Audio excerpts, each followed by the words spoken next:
All right, so this is day 38, and as you can see, we've had quite a few cash outs so far this month. A lot of cash outs just happening all at once, and I thought I would go over a few of them actually. Also, not to mention a couple videos ago, I had mentioned some things that I had run into problems on, particularly in Bridge Money and Atlas Earth, and I want to go ahead and make corrections on those right now. And I'm going to start with Bridge Money. So, if you all remember, I had played a game on Bridge Money and given the offer of 500 coins. I never got that offer at the time of the video. Well, guess what? I ended up getting it. It was just a week later rather than a day later. So yes, I did manage to get the 500 coins, and that got me easily able to cash out $8.35 for this month. The remaining cash outs are all just kind of long overdue. One Pulse, I had a beginning of month cash out there of 20 bucks. Now, with One Pulse, the issue with them had been that you can only withdraw $20 at a time. So I actually had 2184 or something like that. Yeah, somewhere around there, 2184, and they only allowed me to withdraw $20, and I can only do that every 30 days. So that basically means that I have to be on point, and I actually was a couple days late to that 30-day deadline. So instead of my next payment being on March 4th, the next one will be on March 6th if I decide to cash out and if I hit $20, which at 17 cents a survey should not be a problem for me, hopefully by March the 6th. Swag Bucks. So Swag Bucks is an interesting one. So with Swag Bucks, what I had was the monthly. This is a once a month deal that they give, and that is Walmart and Sam's Club gift cards. They take 12% off. So they are worth 2,200 swag bucks instead of 2,500. But because I took part in a team challenge and that team finished second place, I managed to get a 100 swag buck rebate. So it was actually worth, and ended up being worth, 2,100 swag bucks, which is about 84 swag bucks to a dollar, which is a very good value. And that allowed me to get the $25 for the month for swag bucks. However, I don't see myself getting $25 anytime soon, probably not in March. I'm probably looking at April being the earliest that I'll be able to get another one of those. 1Q, I got $3 worth. I think we already talked about that. Nothing so far this month, though. And then Benjamin, I actually managed to grab $25 after playing a couple games, the Wordle one, finishing up the Wordle, and then playing this new game called Life Choices. I have to look that up on my phone, but I'm not going to pause here to take a look. I'll just put a screenshot up here and you guys can see what it's called.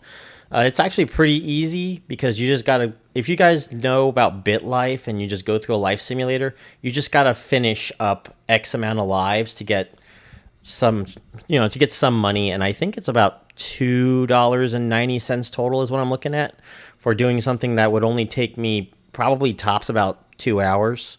So, I mean, yeah, per hour kind of sucks, but compared to other beer money things, it's actually pretty good.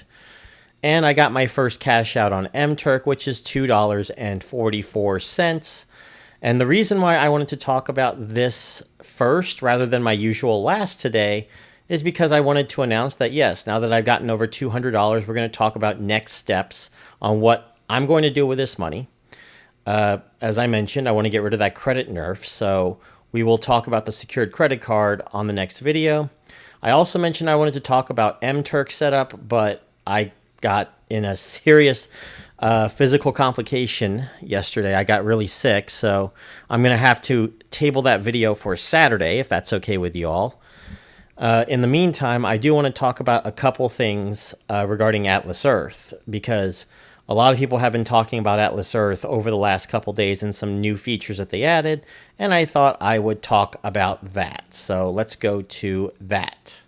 Okay, so I want to talk about the two new features in Atlas Earth. The first one being the daily login notification.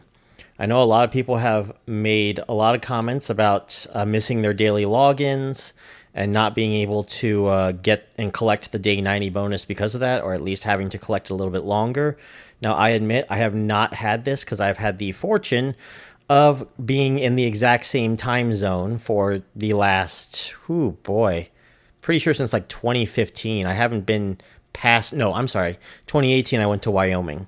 So since 2018, when I had that trip to Wyoming, the past online life, I have been in the same time zone basically the entire time. So because of that, I've been in there the entire time that I was on Atlas Earth.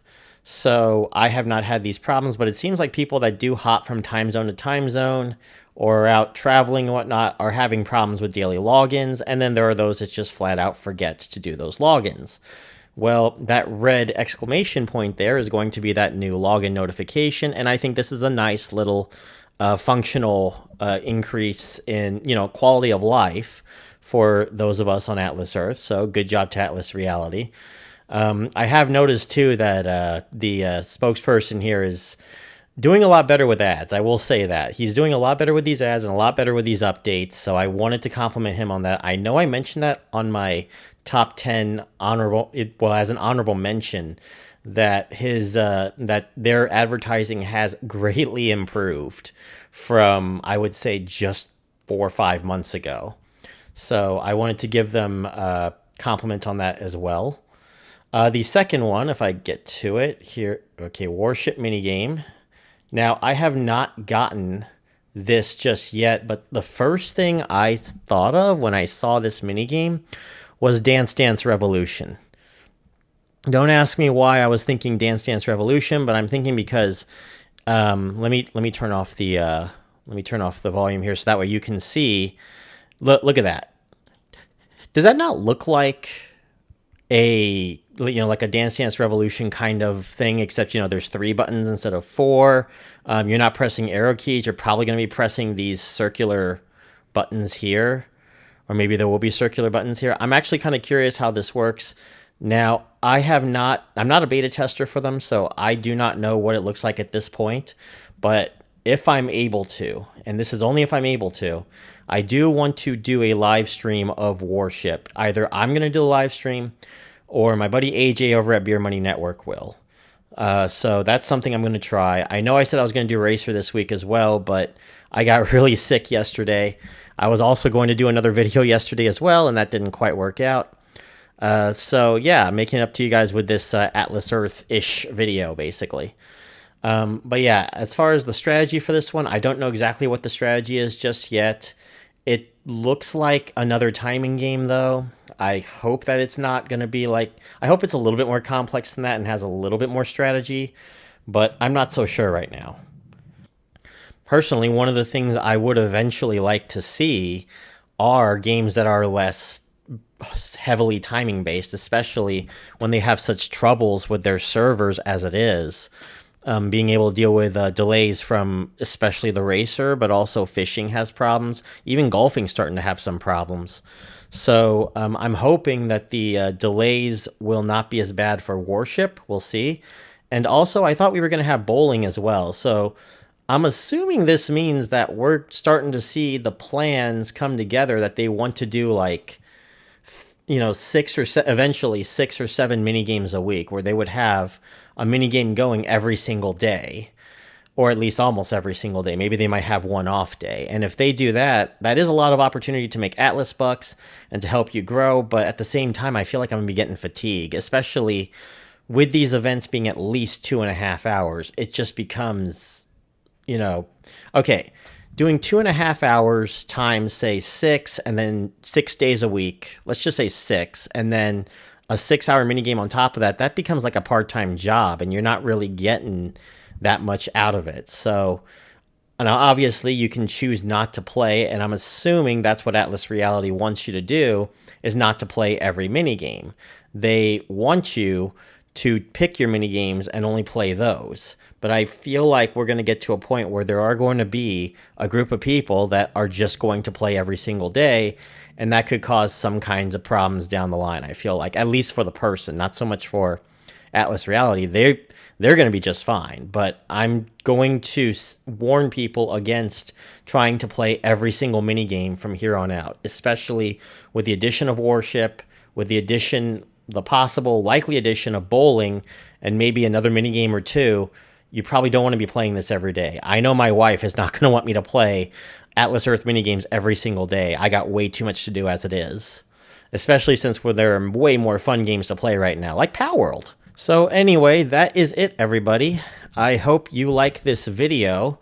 It's a very short one today. I'm hoping to get something out on Saturday regarding setting up mTurk. So that's what I'm going to plan on, and I am already starting working on the script for Neobucks coming up the following Saturday. So anyway, if you like this video, please leave a like, comment. Let's see, what do I want for question today? What do you think this Warship game is going to be like? And if we want another question, you know what? Let me do a question here. What minigame would you like to see in Atlas Earth? So if we're going to have a 6th minigame after bowling, what minigame would you like to see? And don't forget to subscribe to Beer Money Engine. We're going to get back to doing beer money things on Saturday with mTurk. I'll see you then.